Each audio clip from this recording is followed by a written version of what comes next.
today's session would include the advanced topic regarding innovative pedagogy at undergraduation level. Therefore, the session will provide us not only essential knowledge in new pedagogy, but also a great opportunity to share experiences, both trends and technologies, and the role of teachers. I am very much delighted to introduce our eminent speaker, Dr. Mrinal Chatterjee. Dr. Mrinal Chatterjee is working as professor and regional director of Indian Institute of Mass Communication at Denkanal, Odisha. He did his DLit and PhD from Berhampur University and Masters in English, Journalism and Mass Communication and Public Administration. After 15 years of journalism, he joined Indian Institute of Mass Communication as Associate Professor and became Professor in 2008. Journalist turned media academician. Chatterjee has published 8 books on mass communication in English and Odia and over 25 papers and essays. An accomplished fiction writer, he has published 9 novels and 8 short story collections and plays. He also writes columns in Odia and English. He is a renowned expert in various fields: journalist, media academician, fiction writer, novelist, short story writer, columnist, whatnot. Such a wonderful, multifaceted personality. Professor Mrinal Chatterjee is working towards connecting young minds to strive towards success and achievement and render selfless service to the society. He is a man of distinct vision and a fountainhead of illuminating ideas and also inspiration to all of us. I express my sincere gratitude. I am very grateful to you, sir, for accepting my invitation and become a guest speaker of today's session. Professor Mrinal Chatterjee, really you are highly motivated and inspiring. And I am very sure that you will enlighten the young pillars of our society to become just like you. Once again, I cordially welcome Professor Mrinal Chatterjee to start the session. Just a second, sir. I request the participants, please pose your queries on the chat box. There will be an interactive session. You can interact with our resource speaker, Professor Mrinal Chatterjee, and clarify your doubts after the session. I hope you will find the session to be fruitful and engaging. Once again, I cordially welcome Professor Mrinal Chatterjee to continue the session. Thank you. 2 things before I begin. One, I understand this session will continue till 12:30. Right, Bimla ma'am? Yes, sir. So till 12, that's now it's 10:30. So 90 minutes, I'll deliberate on a very important subject. That's new pedagogy across the world. And I have 30 minutes then for question answer, or if you have any comments, any additional inputs that can benefit all the participants. That's first. Second thing is just a quick profile of the participants. How many? I understand all of them are serving teachers with some experience in teaching. Am I right? Yes, sir. Yes. And they are from across disciplines, from humanities, social science, pure science, bioscience, life science, like that. Yes, sir. Am I right? Yes, sir. Yes, sir. Multidisciplinary, all. Right. So what I'll do, I'll not go very details into a particular discipline. Whatever I'm going to tell for the next 89 minutes should be applicable for all disciplines or across the disciplines. I have designed the deliberation like this. Initially, we'll be discussing pedagogy. Why pedagogy? Why there is a need for new pedagogy? Why can't we do like we have been doing for thousands of years? So what's the express need of new pedagogy now? And after having discussed that, we will be discussing what are the new pedagogies which are being adopted across the world and why. And we will end with the kind of pedagogy that in India we can adopt and adapt to. Right? Please appreciate that till now, despite the penetration of internet and all, we are not good enough in connectivity. Right? In fact, I was reading the other day, if we look at the quality of connectivity, we are one of the worst in Asia, even behind Nepal. Can you believe it? So therefore, if we talk about pedagogies completely dependent on online teaching, right, that probably will not suit our ground reality. So what we can do? Having said that, we are improving our connectivity. Internet penetration is growing at by leaps and bounds, and therefore we must not neglect that also. So how can we negotiate this situation or situations like this, right? To begin with, I have a presentation. Can I make the presentation now? Yeah. Okay, sir. Okay. Thank you. Just allow me 1 minute.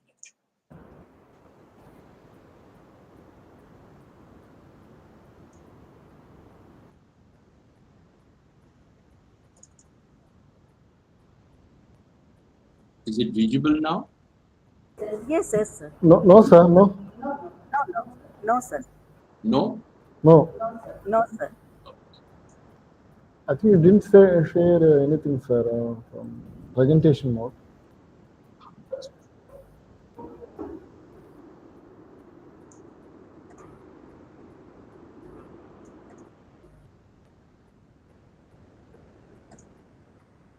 Just,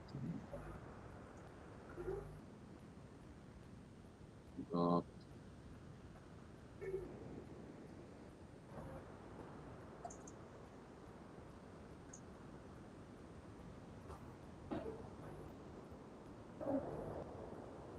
Yeah. it's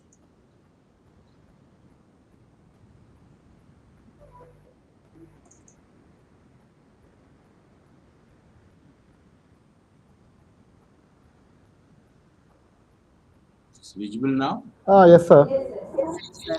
Yes, sir.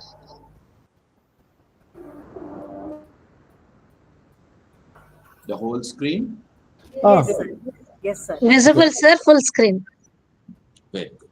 Now, so for next 85 minutes, we'll be talking about this. Before I begin, let me discuss for about 2-3 minutes, although we all know this, just for 2-3 minutes, what's pedagogy? What are we talking about? Pedagogy refers to the method and practices of a teacher. How do we teach? It's how they approach their teaching style, and it relates to different theories that they use, the way they also conduct themselves, how do they go about teaching, how do they give feedback, how do they make assessments, right? All this, all this and more is pedagogy. When people refer to the pedagogy of teaching, it means how the teacher basically delivers the curriculum to the class. Now, having said that, why new pedagogy? New pedagogy was necessary because there has been changes in society. There has been changes in the way our children, young people, they engage with learning.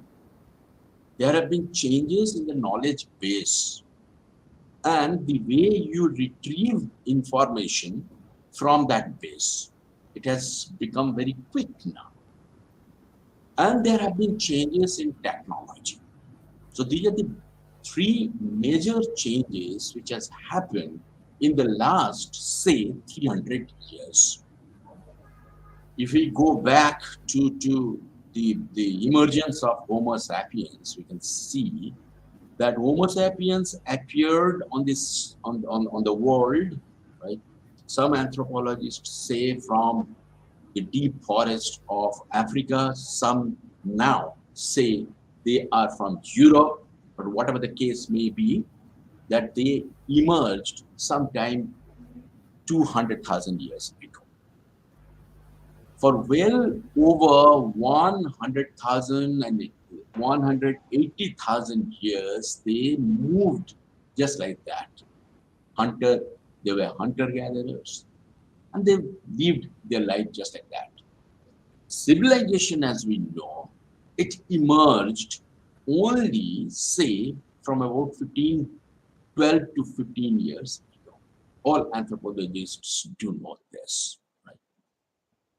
And the way we are looking at science, the way we are looking at philosophy, the way we are looking at all disciplines, the time frame is hardly, say, 6,000 years, right? And two things triggered this. One is curiosity, and the second is questioning. Right? We will come to these two very important things towards the end of my presentation. So things changed, and gradually the rate of change accelerated. And it accelerated with industrial revolution. Right? That's about 300 years ago from now. Modern science, as we call it, it emerged, and technologies, new technologies also emerged with the development of science. And with the development of technology, several changes happened in the society. Communication became faster, movements became faster, life became easier, so to say, physical level. I'm not talking about mental level. At physical level, life became easier. Right? And gradually, we accumulated more and more information. Right? Our knowledge base increased. And it is increasing at a breakneck speed now. So, and that had impact on the society, the way we have been living for 185,000 years, 190,000 years. That changed in just about 350 years, right? And this necessitated the change in pedagogy. How do we teach students who are probably different from us? Their way of taking in knowledge is different from us, right? 2, 3 common things which as teacher you also might have noticed. One is the ever shortening span of attention, right? The attention span has reduced. In fact, scientists say, I mean, in terms of advertisements and other things, that the attention span has reduced to just 8 minutes. Beyond 8 minutes, the mind becomes wandering.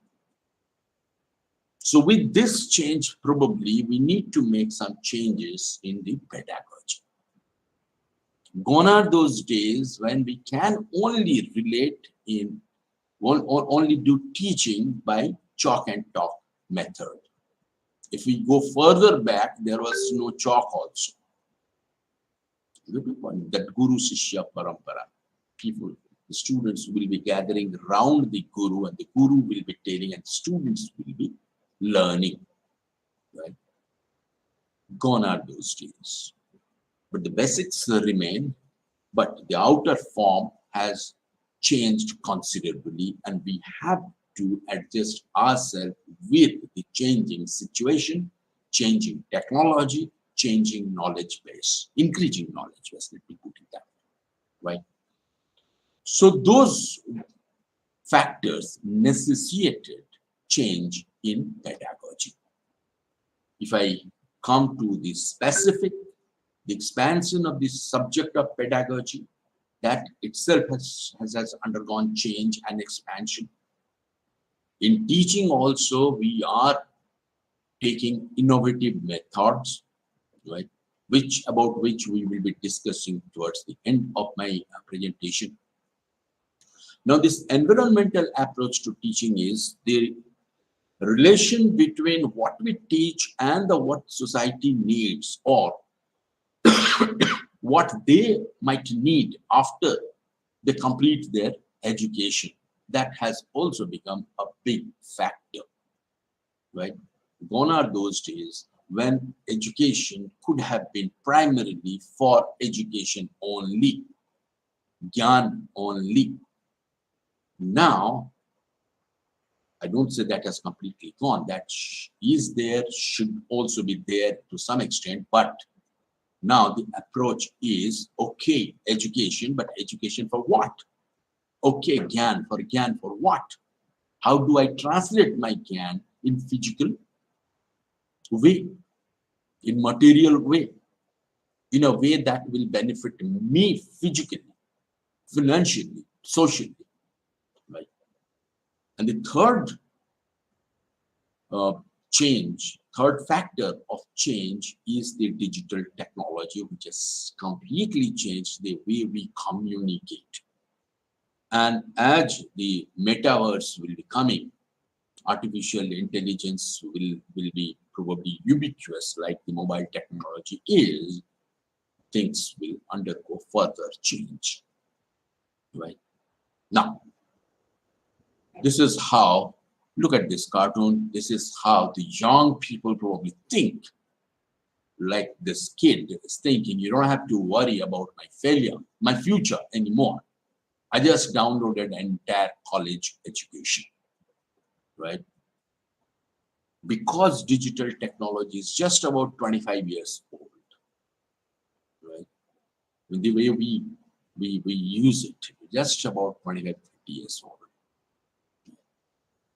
So people like getting a new toy or a new device. They think they can do everything with that, you know? Because you can download certain things. They think they can download knowledge and wisdom also, which is not possible. And therefore, the importance of teaching. We will come to that. However, it has definitely made some changes, right, which cannot be altered.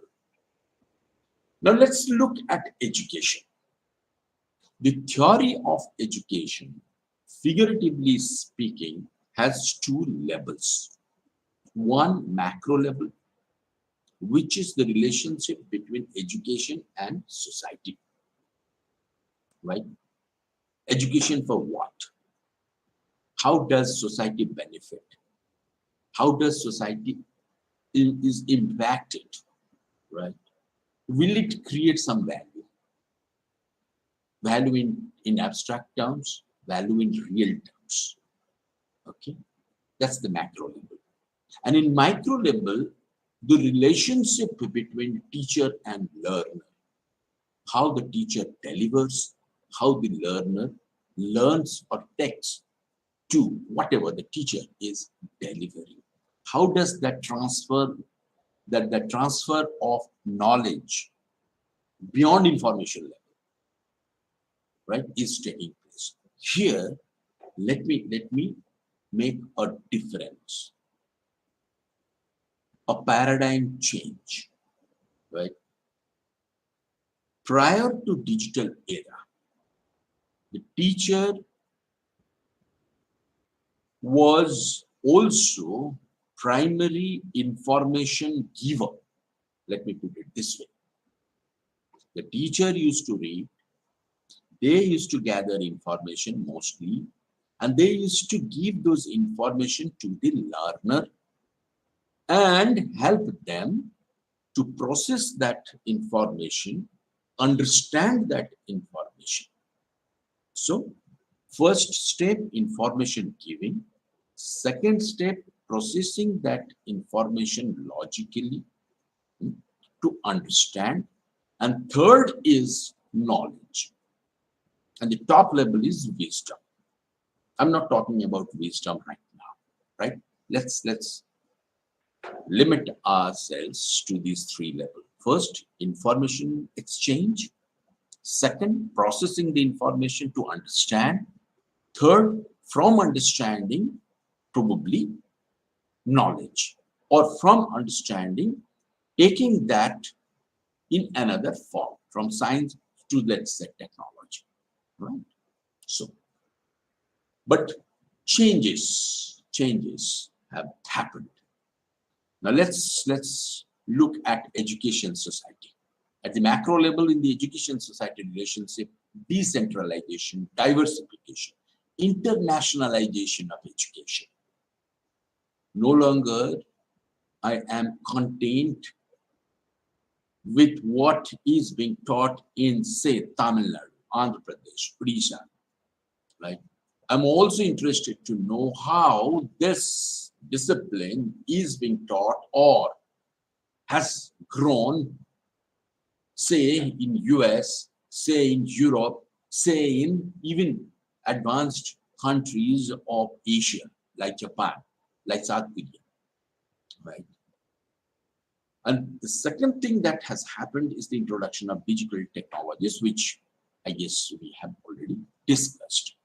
And in this education society, the demand on education for delivering material benefit, for delivering ways of livelihood, right, has grown.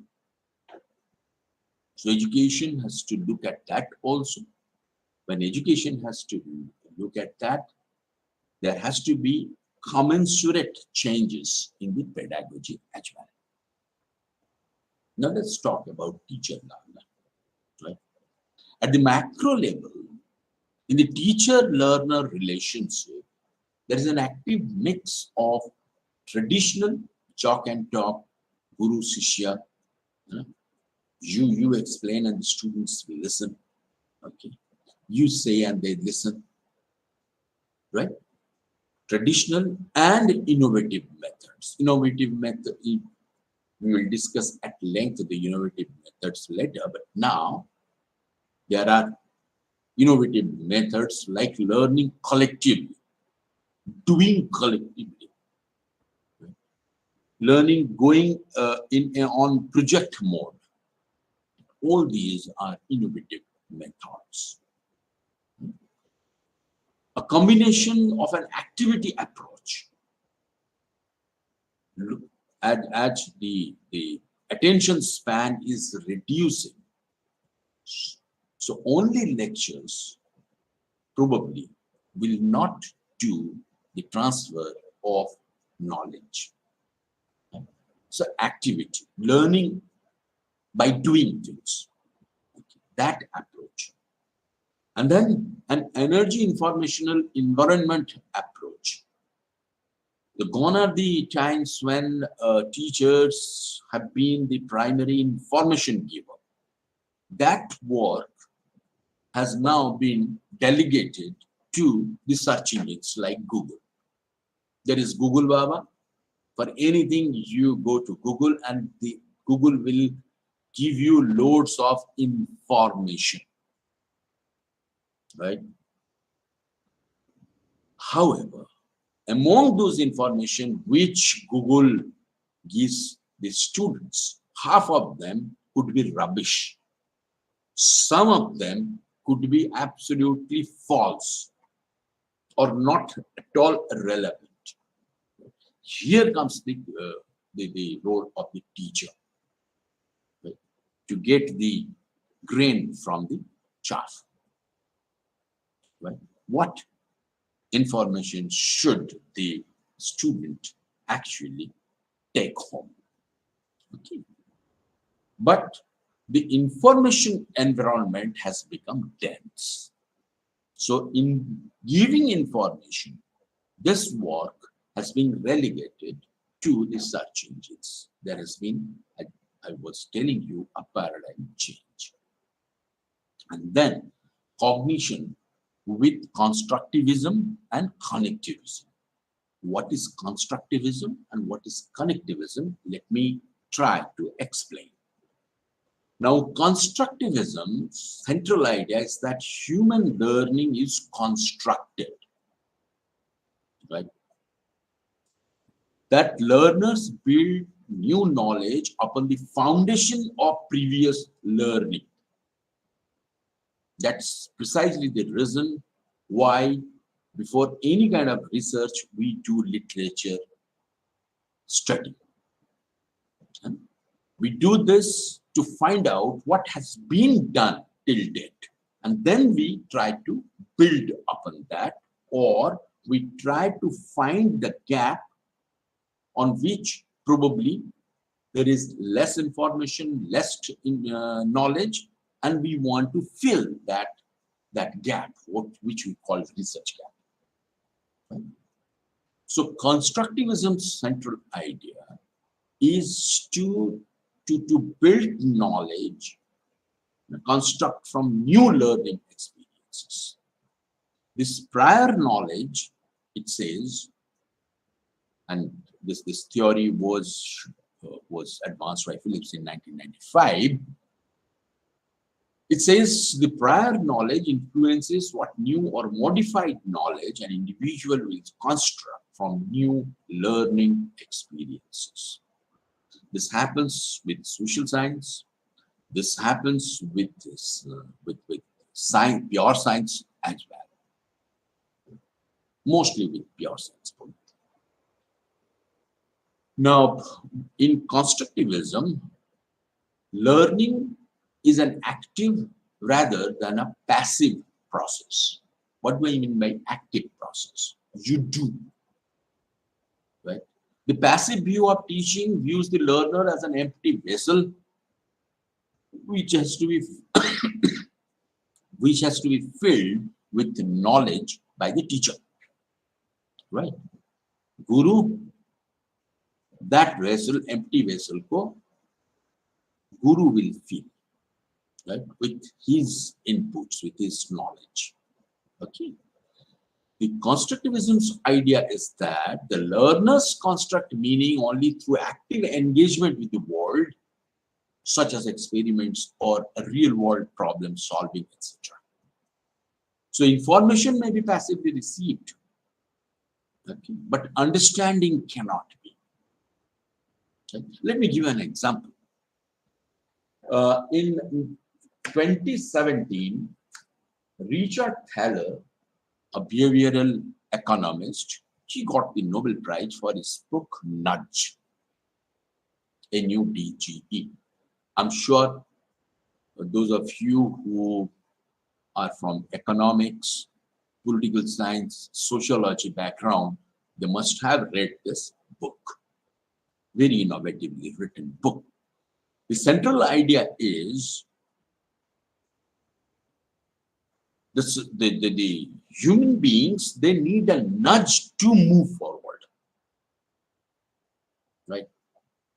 They need a nudge to move up in the development matrix. That nudge is necessary, and that nudge is provided by mostly the government or the civil society or the NGOs. In which way it comes, there is a necessity of a nudge to move, right? Now, this is the theory. Students will not understand this theory just by reading the book unless they experience that in real life. Okay, that little push in the right direction by some credible person, institution, can do a world of good. Now, the task of the teachers is to make these dots, right? Cross these dots to frame that learning environment, to show them that, look here, in real life, this is happening like this. Okay. So,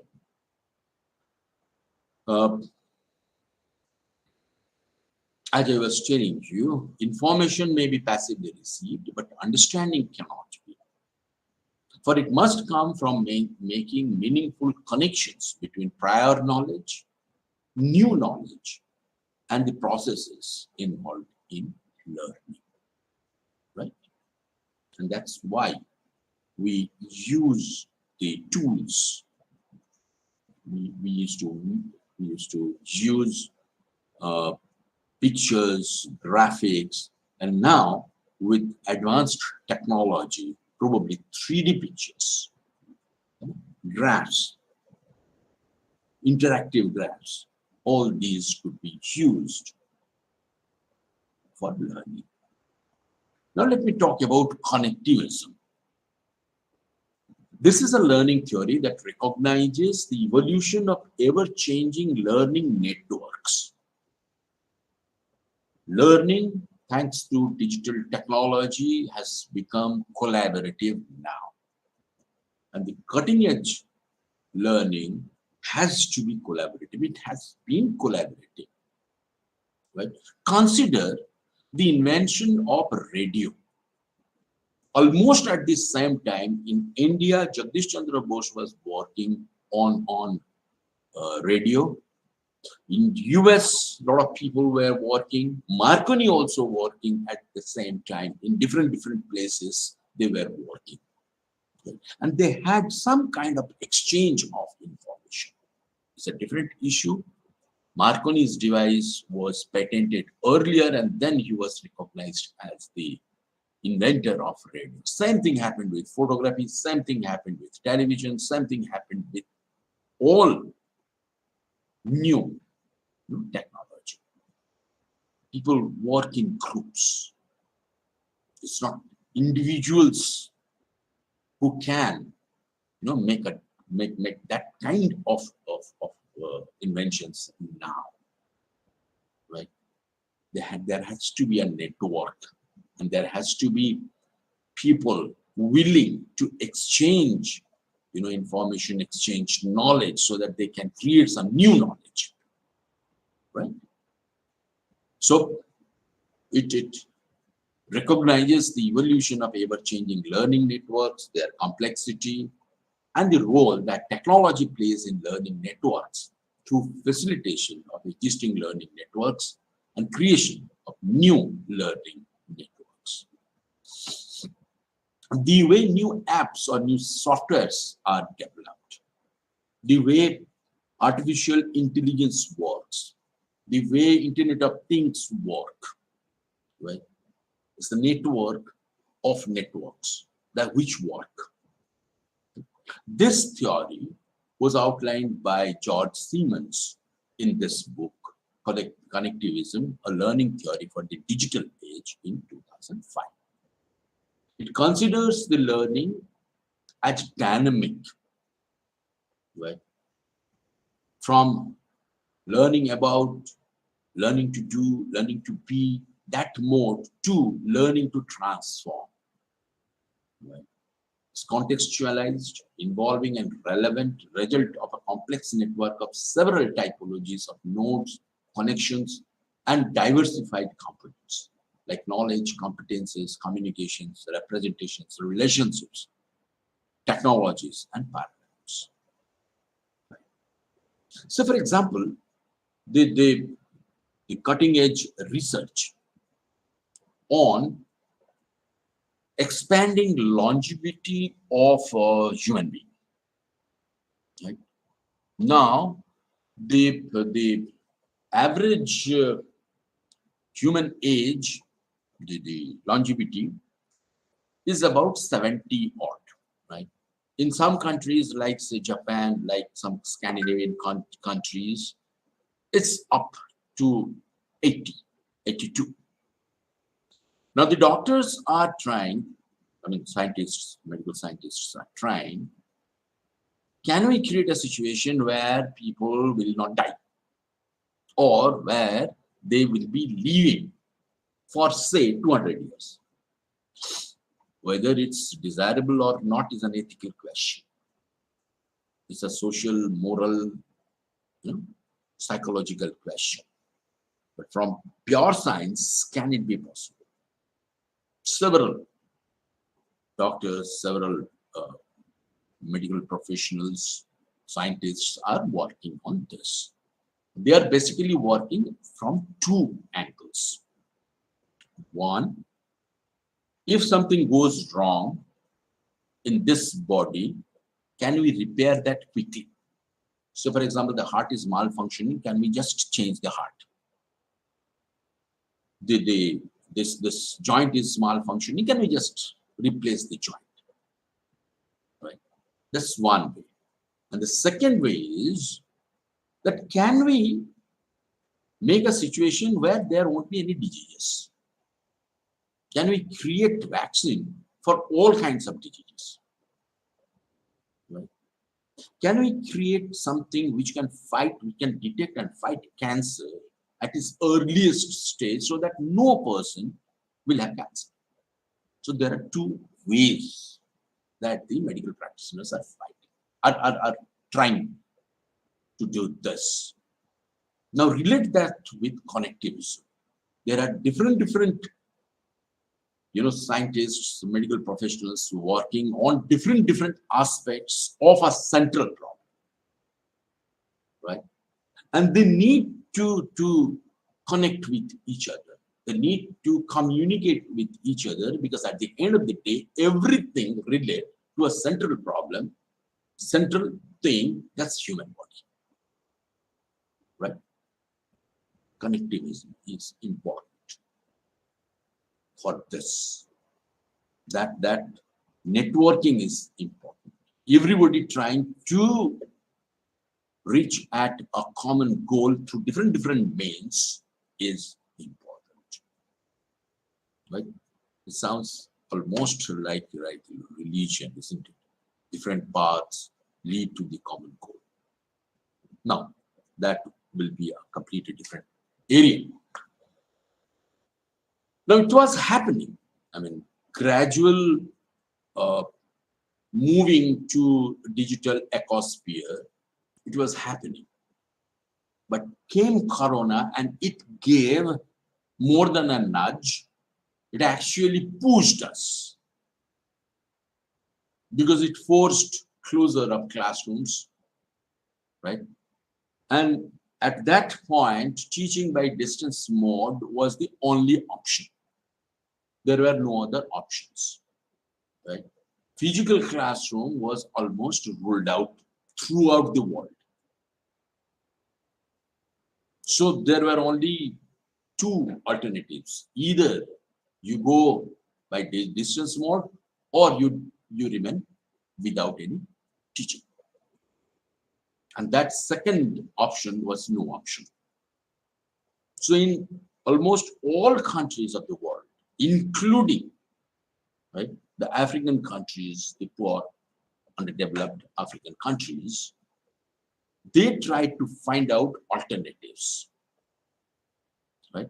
And there were these alternatives. Radio was an alternative, low-cost radio, community radio. Many community radios took up that responsibility, right? I recently did a study on a radio station deep in Koraput, Dimsa, Radio Dimsa. Right? What they did during this Corona, they did marvelous work, right? In some places, television was used, in Odisha it was used, in several other states also it's used. The state-run television started, airing programs, teaching programs. teachers came to the studio and taught, or teachers taught in their classrooms. It was beamed to the television station, and from television station it was beamed. And then there was online teaching. YouTube was used in many states, including Odisha, or the online classes. Right? There was access issue, there was connectivity issue. There were. Right? There were many places where probably people, kids had to walk up to a hill to get the signals. It happened. But it gave a push towards the digital connectivity. The state also rose and tried to do something about that. Right? So this corona not only gave a nudge. I was talking about Richard Thaler's book, Nudge, right? And his theory, nudge theory. It didn't only give a nudge, but it actually pushed us towards digital ecosphere, online ecosphere. Right? Now let me tell you about new pedagogy, and let me make a difference in pedagogy in digital technology rich countries and digital technology poor countries, right? So presently in India, we are somewhere midway. We are not digital technology rich, although we are the back office of many first world countries, but we cannot say ourselves to be digital technology rich country because the connectivity is very poor. Access is still an issue in many parts of the country. So how do they are taking to the new pedagogy? How are they using digital technology? And how are they integrating digital technology with the traditional pedagogy? Right? Now, the first thing that they are doing, they are using at a very great scale digital technology to connect students, teachers, and information repositories across the world. I call information a repository because that's where information is stored. So, for example, the online libraries or the libraries which have a rich online archive, which you can access. From here, you can access the National Library of US, UK, Japan, and many other rich libraries. Right? Similarly, science students can access several journals online. Okay. So this connect between students, teachers, and information repositories have been established, and with dense digital technology, the information can be harvested easily and at a great speed. Okay. One teacher is sitting in US, another teacher is sitting in Japan, another is in, say, Chennai, right? They can connect and provide value to the students who require specialized knowledge. And simultaneously, they can access information from across the world. Right?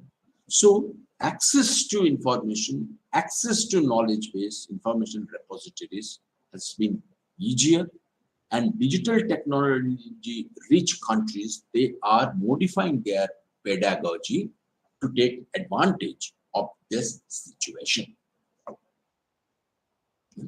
Second thing they are doing is at say primary and up to secondary level, They're providing immersive experience through artificial intelligence, augmented reality, virtual reality, etc. And in different forms to teach science, social science, and humanities.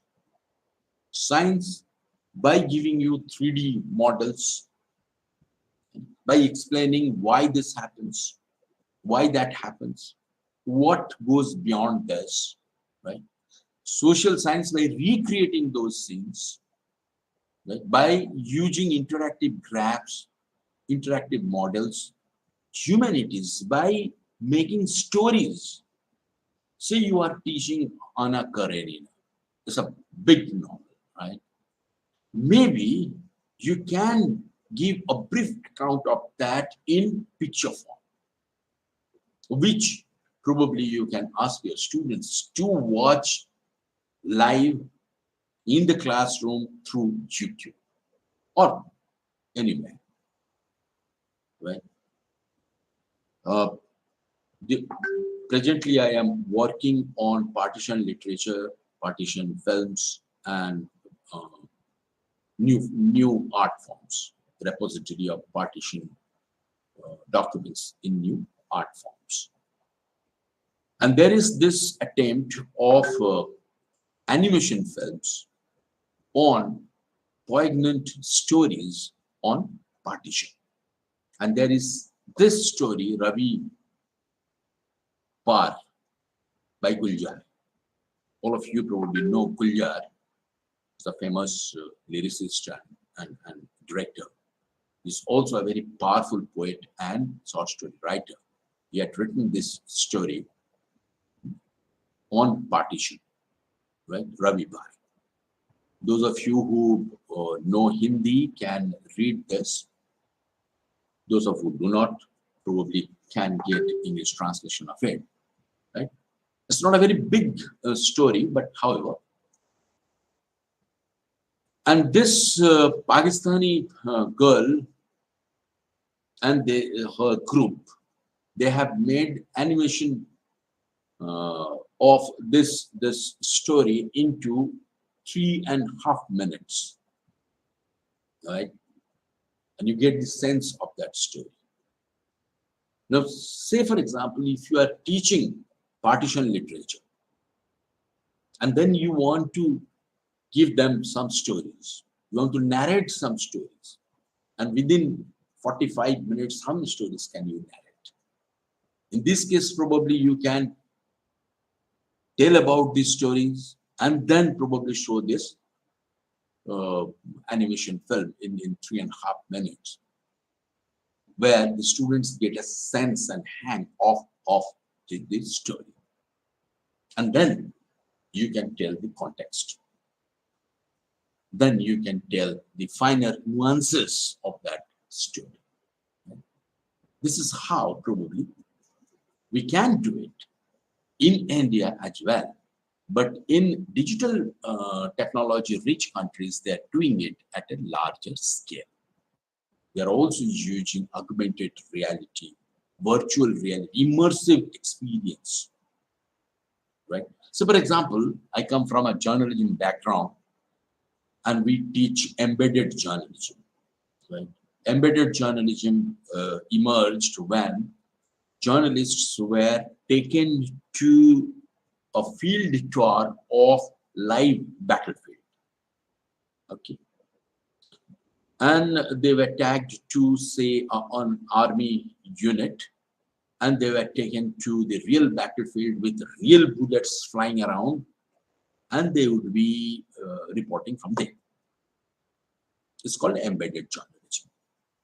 Now, with immersive experience, right, with, say, 5D screening and all, in a classroom, probably, the students can have that experience. How does it feel when you go to field for this embedded journalism thing in war reporting?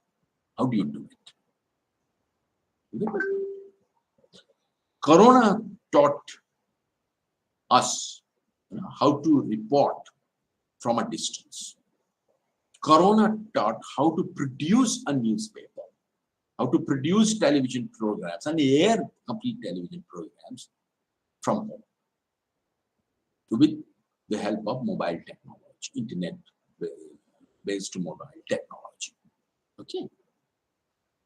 Now, this hand-holding, mentoring, and facilitating by teachers, because they are a rich country, their student-teacher ratio is good, very good. In fact, they can have more hand-holding, more mentoring by teachers.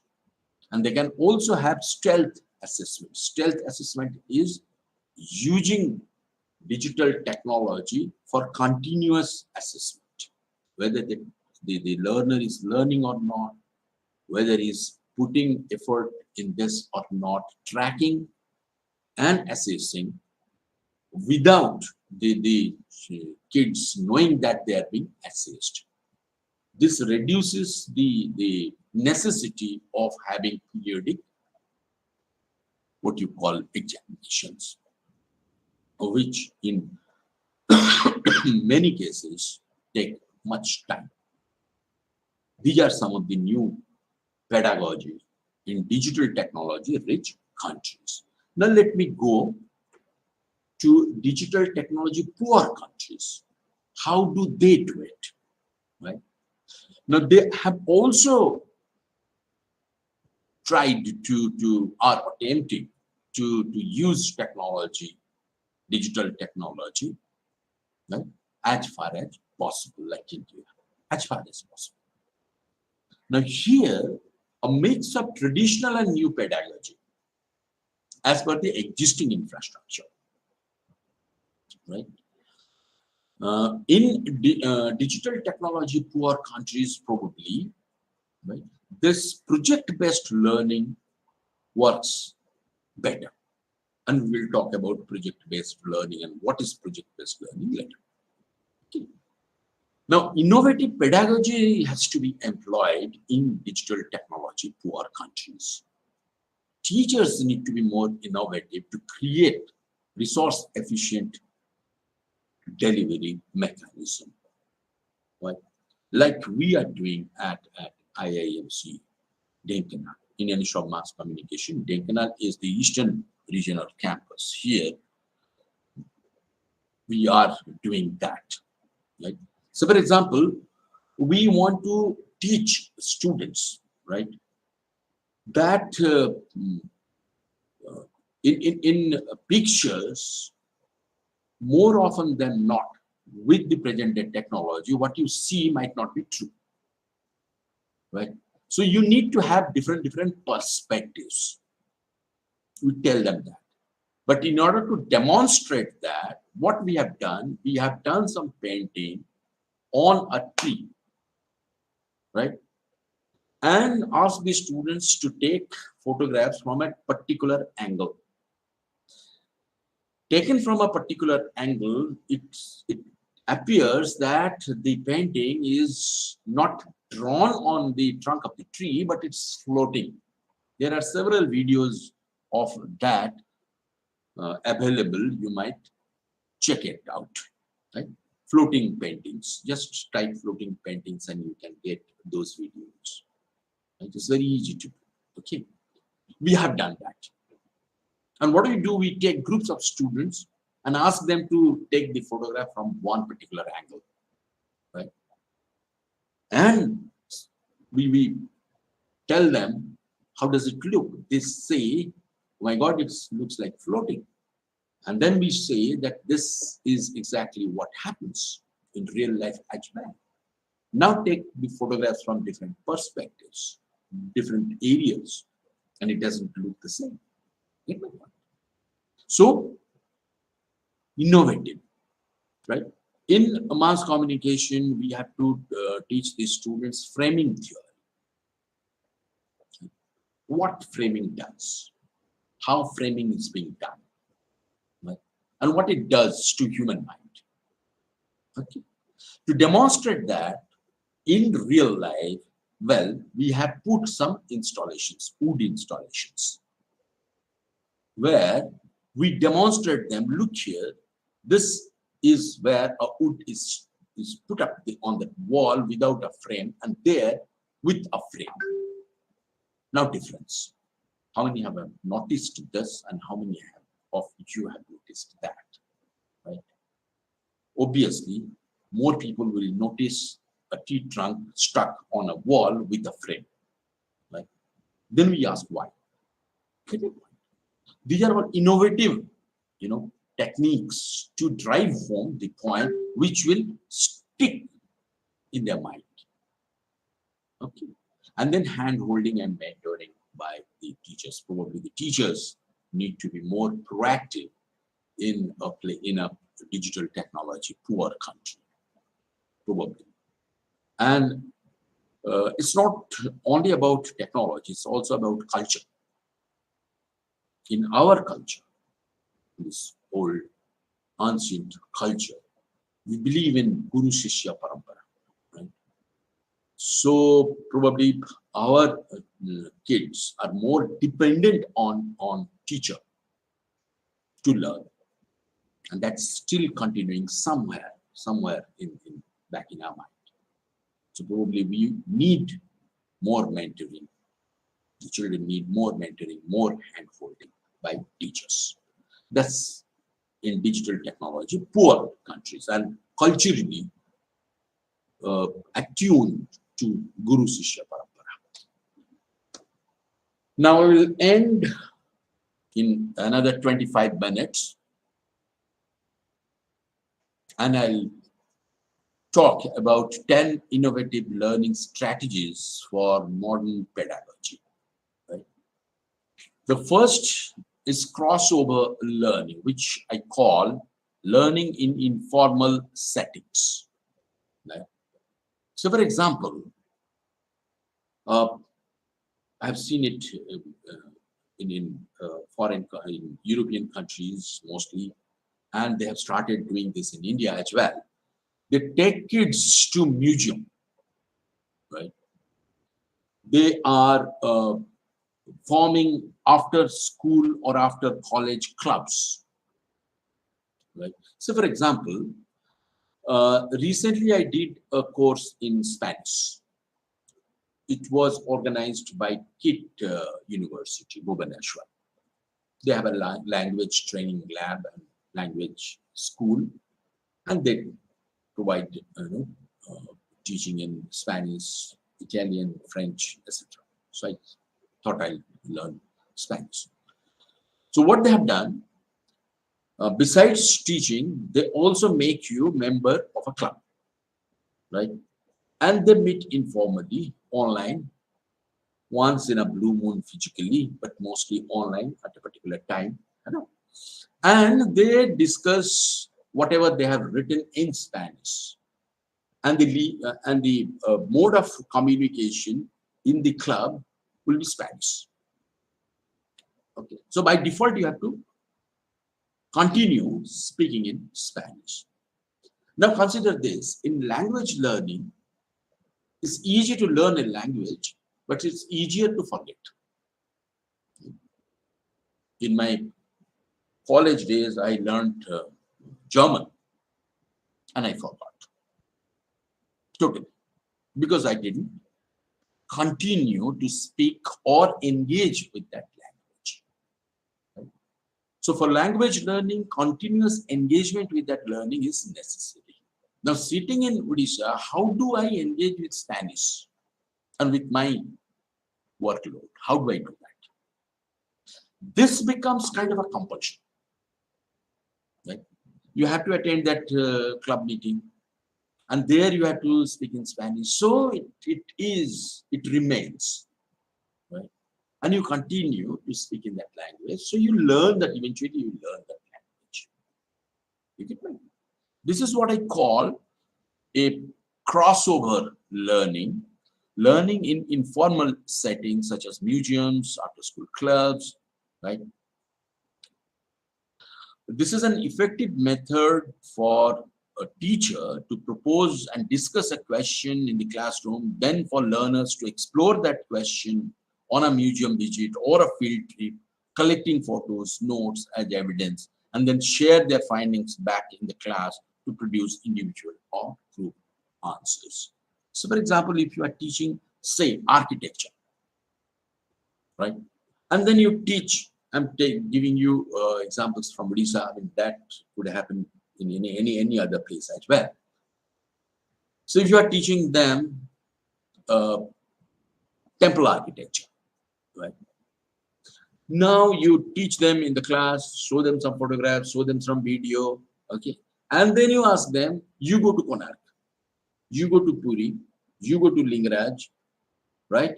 And then, if possible, you go to Chennai, you go to Tanjavur, you go to Madurai, right? And study the difference and come back and tell. If it is possible, send them there. If it's not possible, nearby, okay? And they will be then looking at that, realizing the real, looking at the real thing in real time, right? And they'll relate whatever they have learned in the classroom with whatever they are looking at. Okay. Now, the second strategy could be learning through argumentation. This is a very old strategy, right? Bad, Bibad, Sambad. It's a very typically Indian way of teaching. Bitark. You know? Amartya Sen has written a full book on that. It's called The Argumentative Indian. I hope many of you must have read that book, right? Argumentative Indian.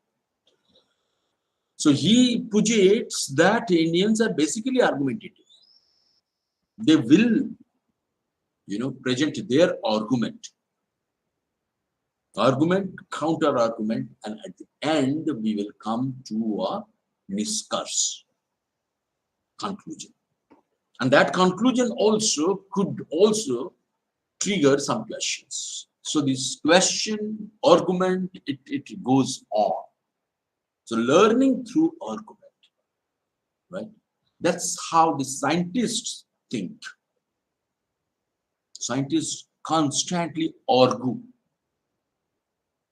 and find out solutions and then argue further. So maybe in classrooms, you can have situations where you encourage argument. Why not this? Especially in classes like, say, sociology, philosophy, even in science. Okay. Third, incidental learning. What do I mean by incidental learning? It is unplanned or unintentional learning. It may occur while carrying out an activity that is seemingly unrelated to what is learned. Early research on this topic dealt with how people learn in their daily routines at their workplaces. For many people, mobile devices have been integrated into their daily lives, providing many opportunities for technology-supported incidental learning. Unlike formal education, incidental learning is not led by a teacher, nor does it follow a structured curriculum, but result in informal learning all the same, right? It may trigger then self-reflection, and this could be used to encourage learners to reconceive what could otherwise be isolated learning fragments as part of more coherent and longer-term learning journeys. Now, let me talk about context-based learning. It enables us to learn from experience, right? So, for example, economics, right? We go to the market,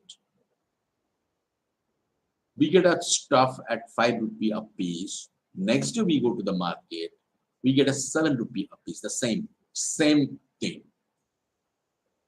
Taking this as an example, maybe somebody can talk about inflation, taking why prices rise, the different probably factors of price rise, and what the government can do, what the society can do to contain price rise, right?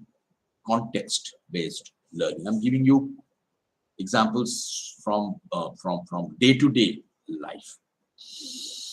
We have opportunities, however, to create context by interacting with our surroundings, holding conversations, making notes, modifying nearby objects. We can also come to understand context by exploring the world around us, supported by guides and measuring the instruments. It follows that to design effective sites for learning at schools, museums, websites requires a deep understanding of how context shapes and is shaped by the process of learning. Context.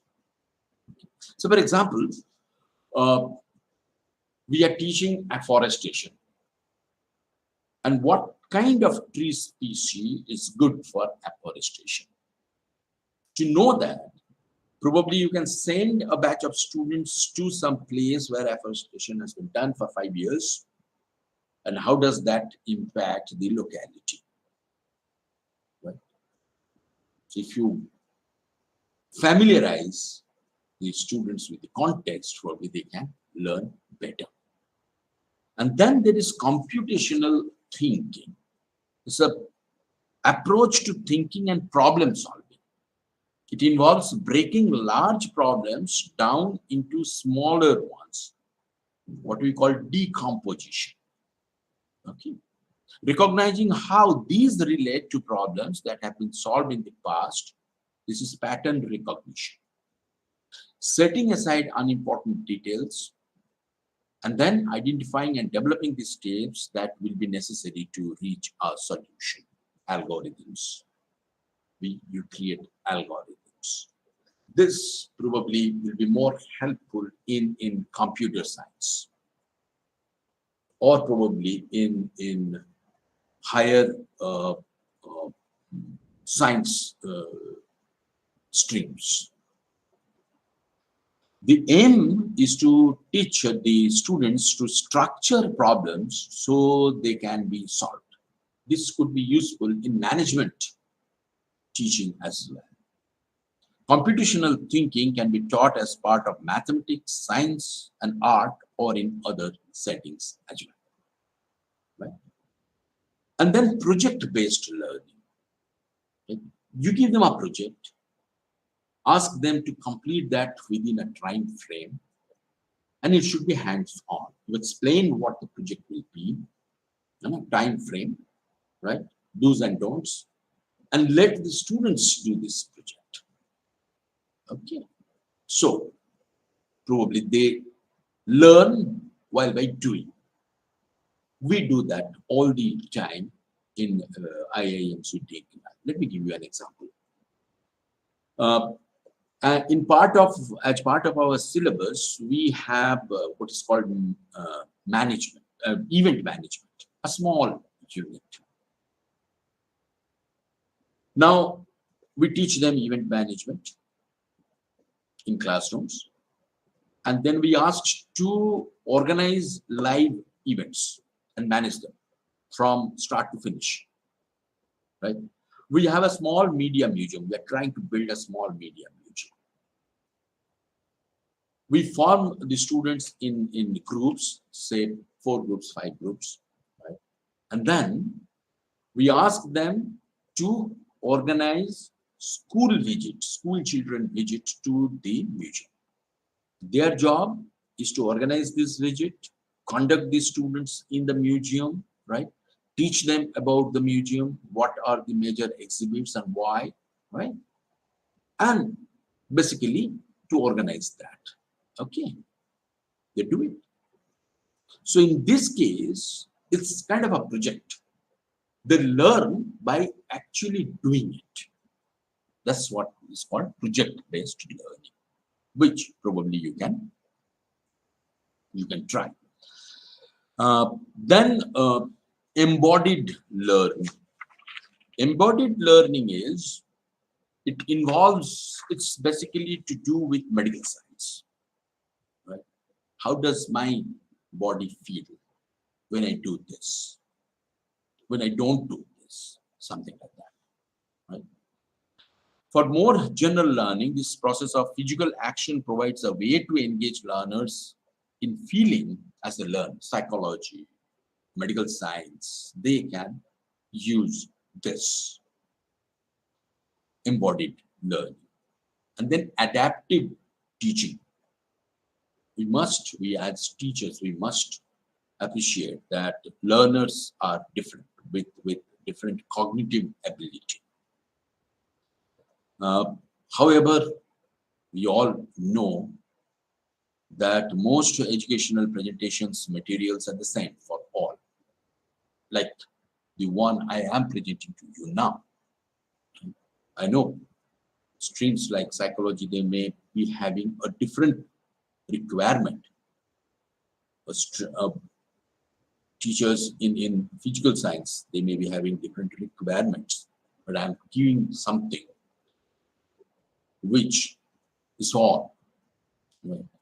It may not be fully satisfying for a teacher of a particular discipline. Right? This is the problem of our resource poor countries. However, we must try adaptive teaching. Adaptive teaching systems recommend that the best places to start new content and when to view old content. They also provide various tools for monitoring one's progress. They build on long-standing learning practices such as textbook reading and a layer of computer-guided support system. 9, analytics of emotions. The last two things, right? In digital technology-rich countries, they are doing it through algorithms, through digital technology, analytics of emotions, and stealth assessments, right? But in a digital, digitally poor countries, resource poor countries like in India, we have been doing this physically by human beings.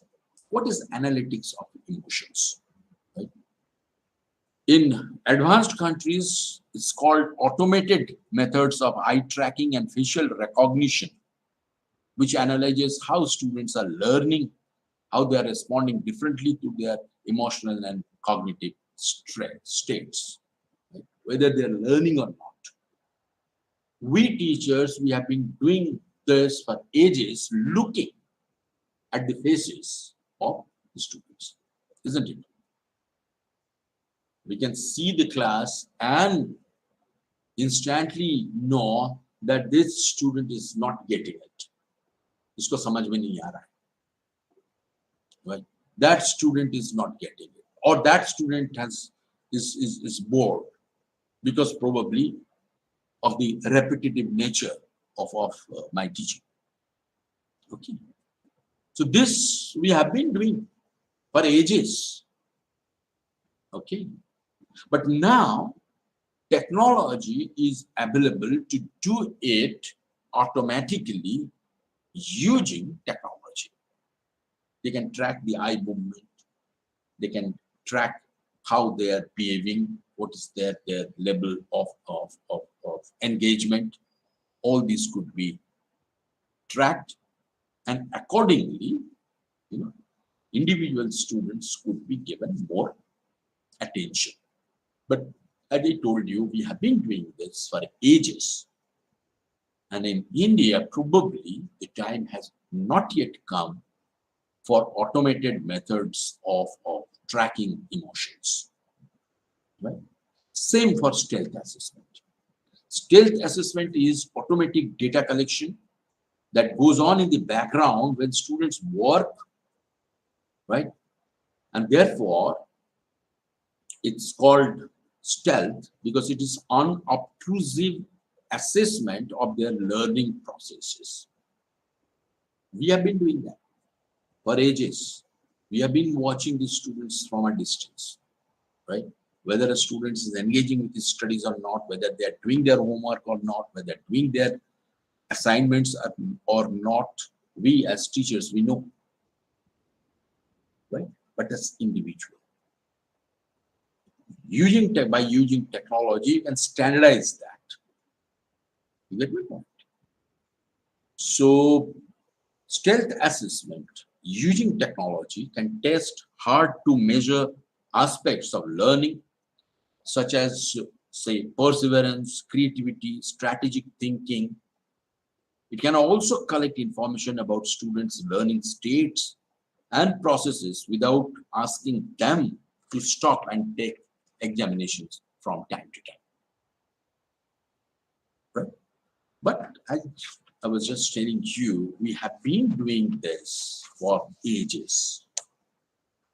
Experience, and that's what experience provides to the teachers. Now that I have 22 years of experience as a teacher, right? Within 5 minutes, 10 minutes, probably I can guess that, okay, this student is interested in this class, this student is not. Right? This student probably is emotionally agitated, right? Probably he has some problems, some troubles. That probably teachers can guess. But by employing, as I told you, technology, it can be ascertained, it can be standardized. But now in another 10 minutes, I should be able to close. I'll close with 4 more slides. Okay. First is this, what teachers need to do. Teachers need to encourage question. As I was telling you in the beginning of my deliberation, questioning and deep thinking. These are two triggers which made civilization possible, which differentiated human beings from all other animals created by God. Okay. Or all other animals created by nature. Okay. So first, encourage question. There could be stupid questions. There could be silly questions. There could be intimidating questions. Never mind, encourage question. Second is encourage creative thinking. What is creative thinking? Creative thinking is thinking out of the box. And it could be taught. I run a workshop on creative thinking. Probably later, maybe we can think of organizing one. Right? You can actually encourage people to think creatively. Okay. So encourage creative thinking. If a student is thinking out of the box, don't kind of shut him or her down. Right? Consider this.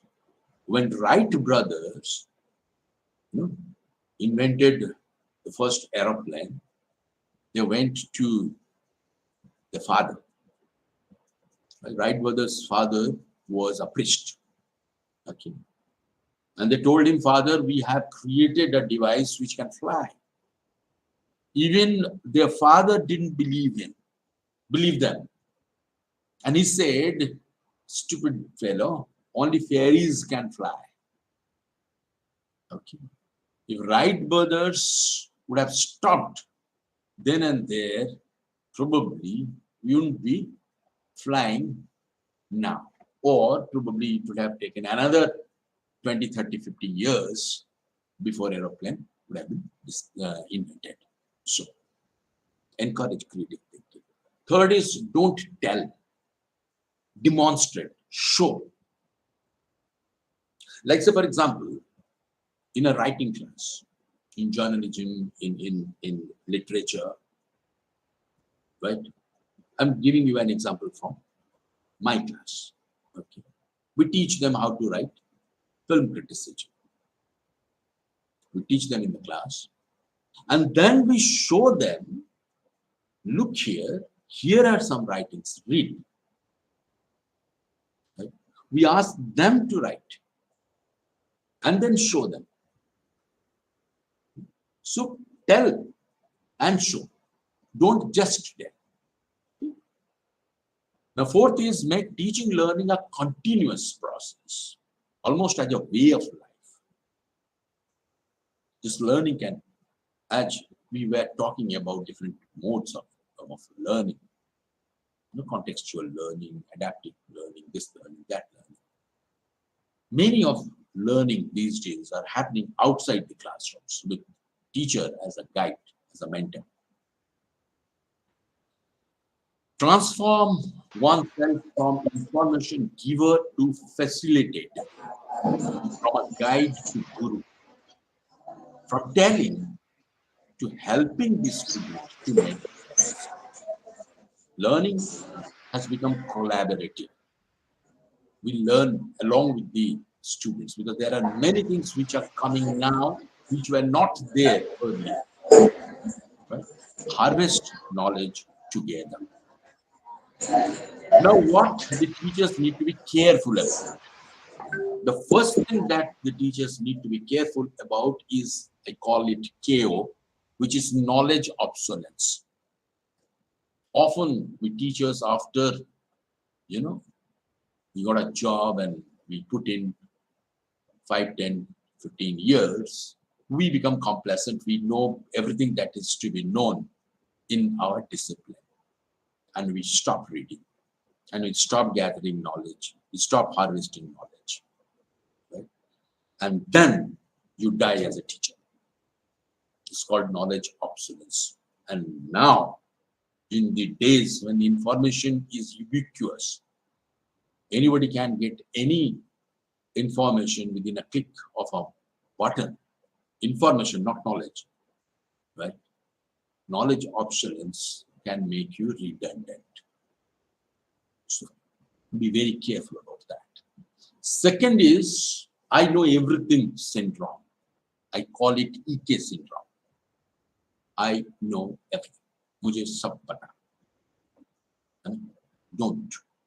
There are many things in this world which most knowledgeable person may also not be knowing. Right? So have that humility within. Third, teaching without adequate preparation. Never ever go to class. Never ever teach without adequate preparation. One slip, and then you will lose the respect that the students might have for you. And fourth is trying too hard to be popular among the students. There are teachers who try too hard. Let me give you an example like this.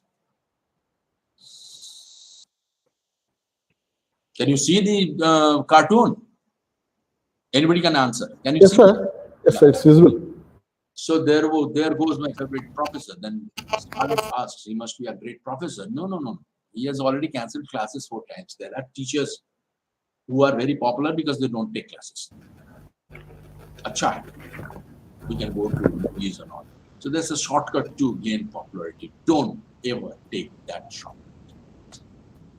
Now in the digital era, the teacher needs to be networked.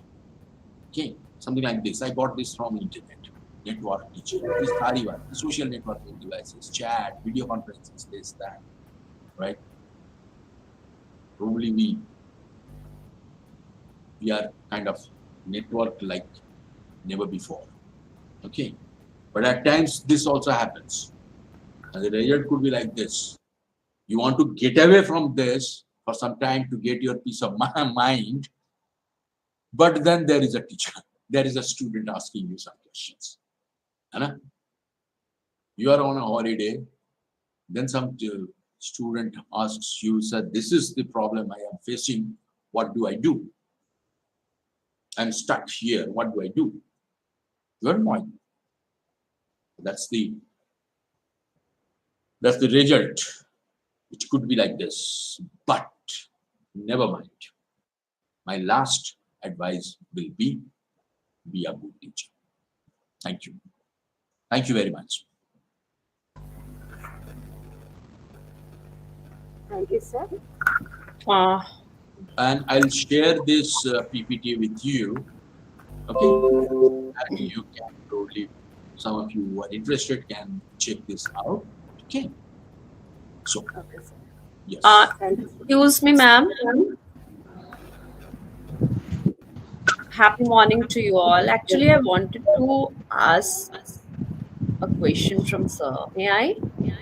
Yes, please. Yeah. So actually, you were talking about the modern techniques of teaching or learning. So, like there, you had talked about computative learning. So actually, I missed that part, and the last one also, it was not a bit clear with me actually. So could you Which one? Which please one? uh, Tell me. uh, computative learning one you Okay, computative learning. yes, that one, and the last one, I think it was This still analytics of emotions, stealth assessment, stuff like stealth, that. stealth one. Stealth. Yeah, Uh, thanks. Consider the meaning of stealth. No? You have heard about stealth aircraft? No, sir, actually No. not. This is the first time I have heard this word.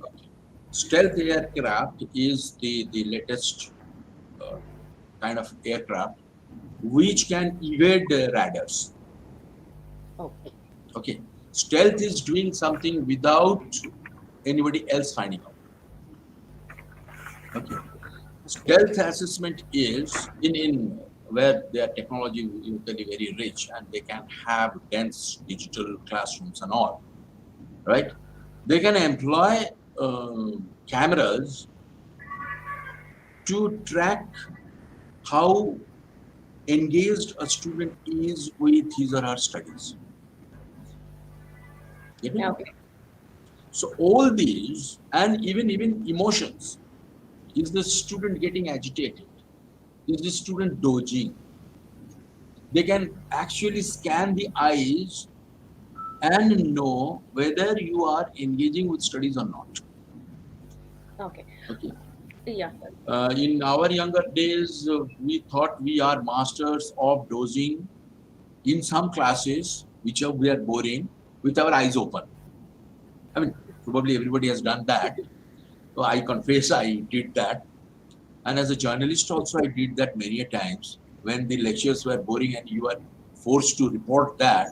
So what do you do? So as teachers, you can know this. You know, experienced teachers can see the face and know. But that's human. Right.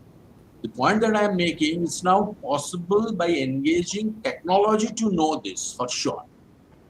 Okay. Okay? So, That's like, can you tell about some? Are there any software or something like that for this, or only just through the cameras and all? With cameras, it has been done in, earlier cam- also, no? in Yeah, camera, in yeah. camera, you capture Right. pictures and then Yes. you have to analyze those pictures na, Yes. Yes. to get the exact time. Then you Right. map the time. Right. You map the physical, postures. Yes. Yes. Okay, there are. But Okay. why? I mean, in our country, right?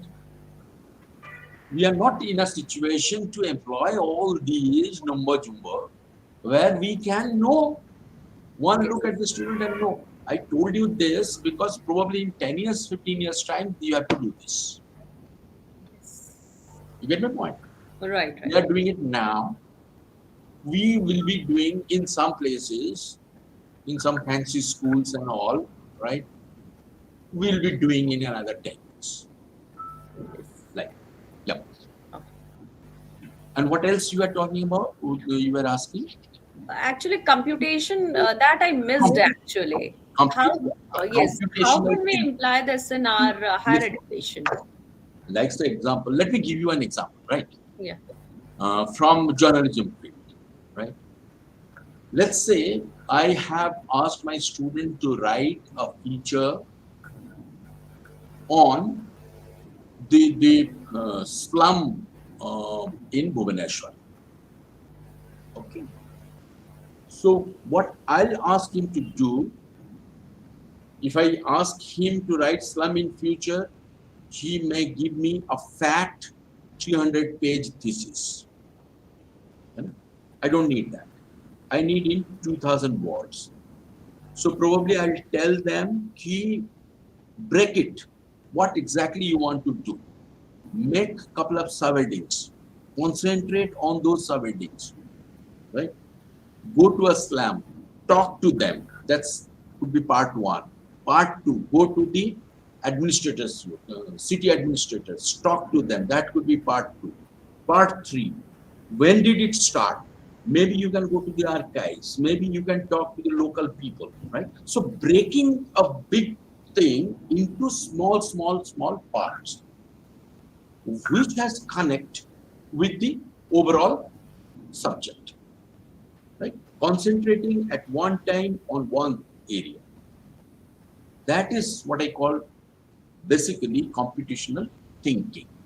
Okay, this technique could be applied in many other fields. Right. Right? Yes.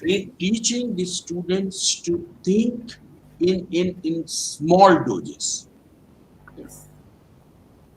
If they want to take the whole thing at a time, probably they'll be overwhelmed. Right. Right. So teaching them to take in small Chunks. doses, Yeah. chunks, you know, Right. but interrelated. Yes. Yes. The I mean, relationship, it should be knitted well. exactly. The relationship between Right. the part and the whole Yes. has to be clear in his mind. Yes. So Got it. thinking in terms of this is what I call computational thinking. Got it. Got it. Thank you, sir. Thinking in Thanks nodes. a lot. Right. Yeah. Yeah. Yeah. Thank you. Thanks a lot, sir. It was awesome listening to you. It was very enlightening session. Thanks a lot for that. Thank you. Thank you. I Excuse me, see sir. another hand raised here, Dr. Sara, Yes, sir. Yes, Dr. sir. Sara Nahid. Yeah. Saranahid. Yes, sir. I'm Dr. Saranahid. I'm from Manita College in Hyderabad. And you are Sir, if from we are, which discipline? yeah, if we are taking up digitalization of books, that is computation of books. So which books we should take up first, the rare books or that's what the PhD told us.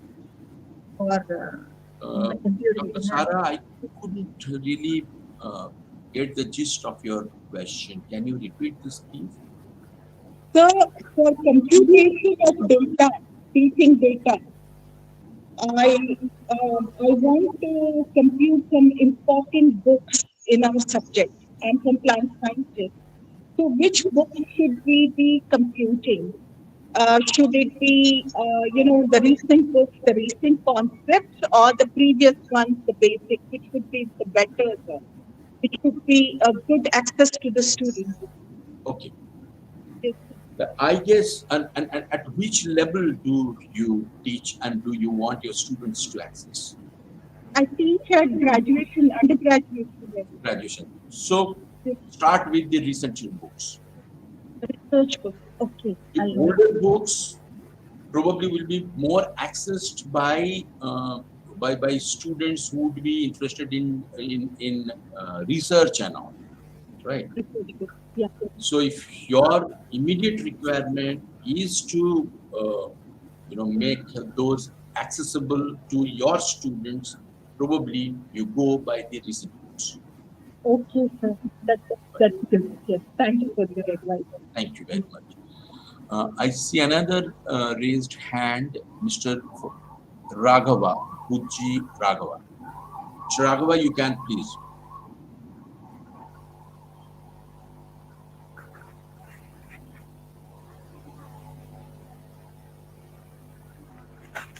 Mr. Raghava, are you there? Yes. Some problem. Yep.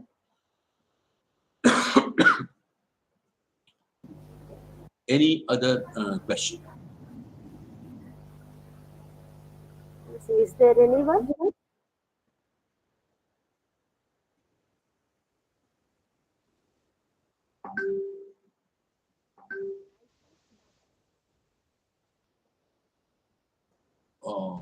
Dear part, is there anyone? Rojini.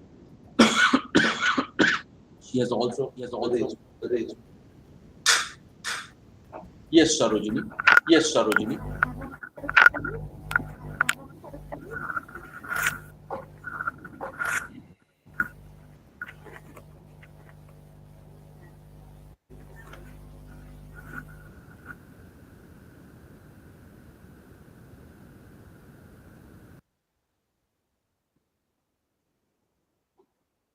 Sarojini madam.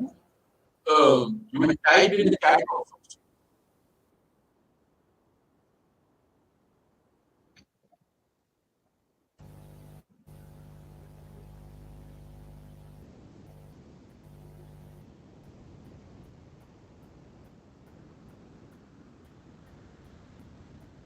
I guess you should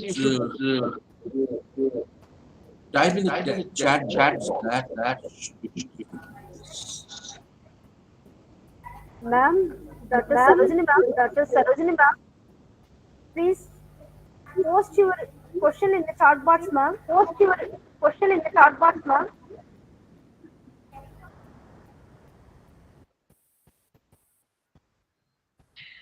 There, ma'am. Post your question in the chat box.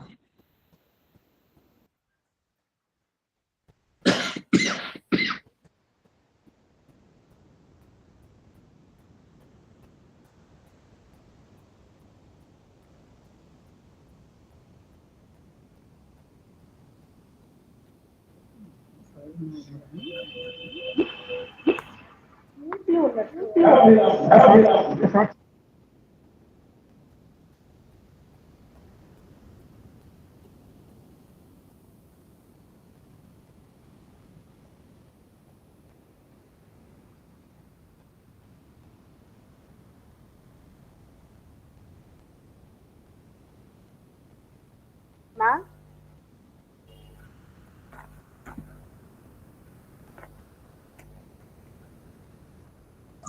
if there are no questions, we wrap it up.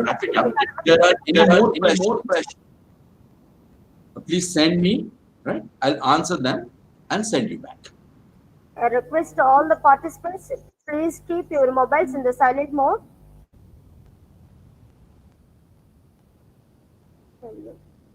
Sir, apart from the participants, can I ask one question to you, sir? Yes, please. Can you suggest a few methods of teaching English language in classroom by Dr. Lakshmi, sir? What I'll do, Dr. Lakshmi, I'll send you a mail, right, to Professor Bimla, right, suggesting few methods. For your information, I have been a teacher in English for about 1.5 years. That's at the beginning of my career. Thank you, sir. Yes, I can suggest a couple of methods, right? So what I'll do, I'll send you a mail. Yes, is there any question apart from the participants?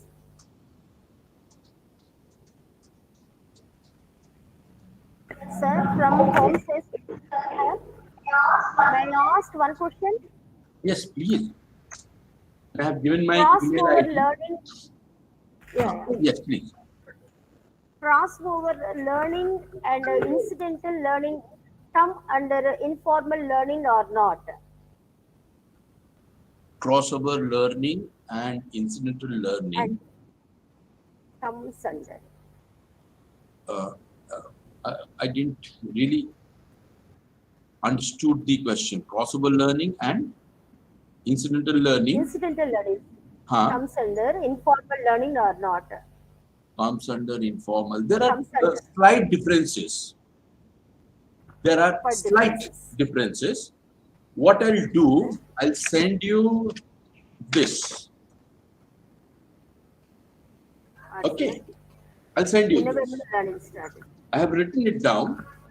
While telling here, probably everything couldn't be said. So I'll send it this. So after you read this, probably you'll know, right? Ma'am, are you satisfied with the answer? I'll send this by evening. Okay, sir. Thank you. Is there any question?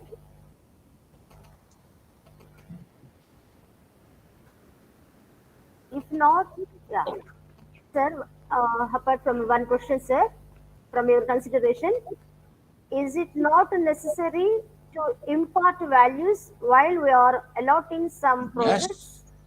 Values, values are deteriorated in both learners and the teachers. You are, Sarojini, you are talking about moral values? Sarojini?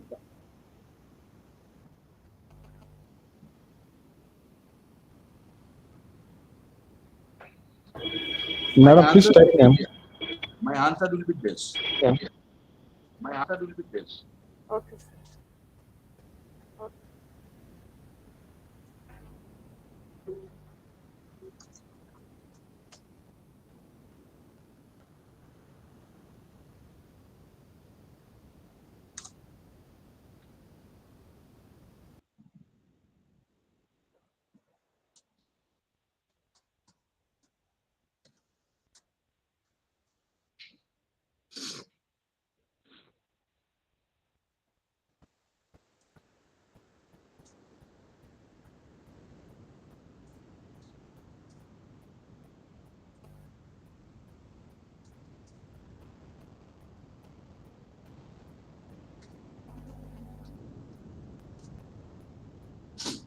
My answer is this.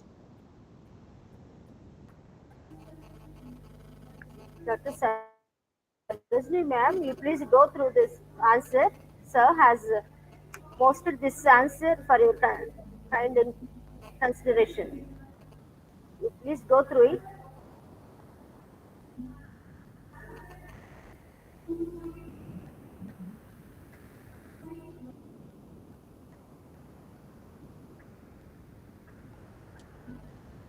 So, for You raise example, your hand, sir. Sarojini ma'am, so for example, if I am sending some students to do a live project, right? The values that I can talk about is to respect others' culture, is to respect their privacy, stuff like that, right? So when you talk about values, there are several different things which come under this broad term value. So what kind of values and in which way, that will depend on the subject that you have in mind, the level of students, their cognitive level, and the project that you have assigned to them.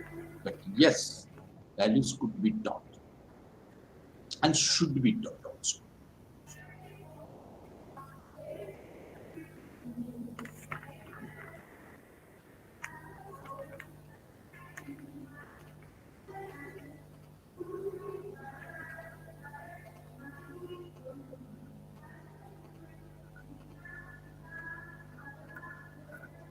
Okay, then with that, I guess it has been for me a very uh, good session. For me, I do not know whether I have been No, able sir, we are to, also to deliver satisfied. of some value, but for me, it has been a great experience. Thank you very much. Thank you. Thank you, sir. Thank you. And Yeah. I'll be sending the PPT and this write-up by evening, this evening. Thank you so very much. Okay, sir. Okay, sir. A very good morning to you all.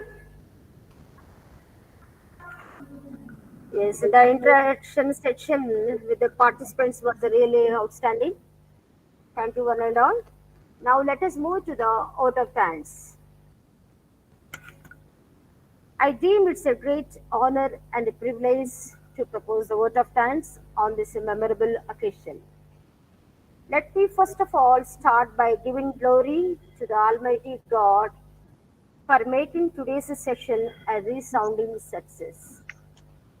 First and foremost, I thank Professor Mrinal Chatterjee, journalist, media academician, regional director of the Eastern India of Indian Institute of Mass Communication, Odisha. Sir has focused on education and theory of education and macro level and micro level education. And he stressed upon The COVID-19 pandemic has forced sudden transformation in many sectors of the global community, turning the world upside down. The sudden transition to online pedagogy as a result of COVID-19 in developing countries has exposed some inequalities and changes as well as benefits. New pedagogy in digital technology rich countries, the outbreak has had tremendous efforts on many of the global sectors and global systems. He emphasized upon Corona provides a rapid assessment of the benefits of the online mode and the challenges that accompany the dynamics of the pedagogy to improve teaching and learning using online facilities in terms of pandemics and unrest, especially in the developing and least developed countries. Sir, really, your presentation is really commendable and praiseworthy because you explored all this information in a very lucid and a crystal manner. Thank you, sir.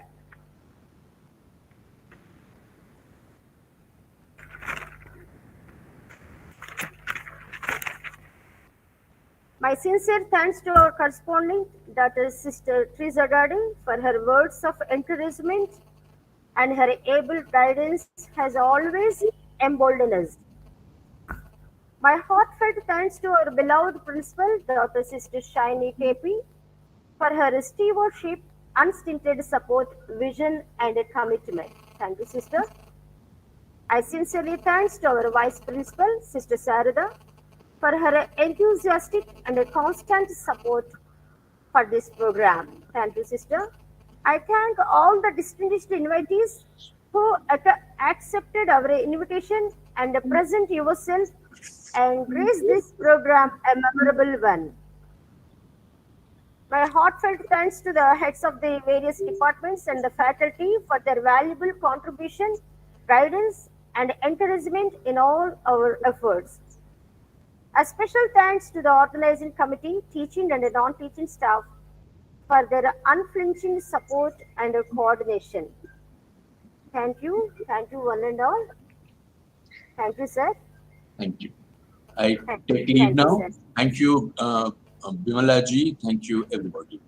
And thank you all participants for attending this session. Thank you. Okay, sir. Okay, thank you, sir. Thank you once With again. that, I'm leaving. Thank you. Thank you, sir. Have a great Okay. See you, sir.